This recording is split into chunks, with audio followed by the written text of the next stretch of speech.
Hi friends, this is Harry. Cinema bus அப்டேட்டில் அடுத்தடுத்து சூப்பரான அப்டேட்ஸோடு வந்திருக்குங்க.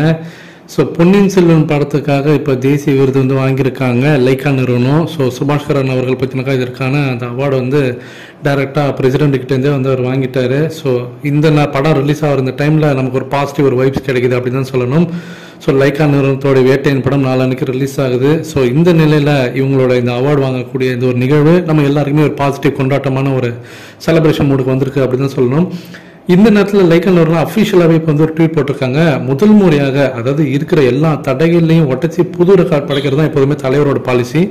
அந்த வகையில் இப்போ வேட்டையின் திரைப்படம் பார்த்தீங்கன்னாக்கா ஃபர்ஸ்ட் டைம் நம்ம தமிழ் சினிமா இண்டஸ்ட்ரியில் முதல் முறையாக ஒரு படத்துக்கு ஆடியோ டிஸ்கிரிப்ஷன் அண்ட் க்ளோஸ்டு கேப்ஷன்ஸோட இந்த படம் ரிலீஸ் ஆக போகுது அப்படின்ற மாதிரி அறிவிச்சிருக்காங்க.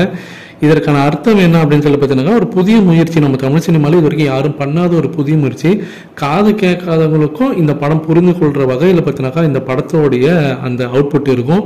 டெக்னிக்கலி பார்த்தீங்கன்னாக்கா ஒரு முதல் முறையாக இது ஒரு முயற்சி எடுத்திருக்காங்க லைக்கா நிறுவனம். அவங்களுக்கு ஒரு பாராட்டுகள் தெரிவிச்சுக்கலாம். ஏன்னா இன்னைக்கு நேஷனல் அவார்டு வாங்குறாங்க அந்த டீமு. ஸோ அந்த ப்ரொடக்ஷன் பார்த்தீங்கன்னாக்கா இப்போ ஒரு புதிய முயற்சி வேட்டையின் படத்து மூலியமாக தமிழ் சினிமாவுக்கு ஒரு விஷயத்தை இன்ட்ரடியூஸ் பண்ணுறாங்க. யாரும் செய்யாத ஒரு புதுமையான ஒரு விஷயம். ஆனால் அதை தாண்டி ஒரு புதிய வரலாறே படைச்சிருக்காங்க இன்னைக்கு லைக்கா. என்ன அப்படின்னு சொல்லிட்டு பார்த்தீங்கன்னா, அதுவும் அஃபிஷியலாக இப்போ வந்தாச்சு.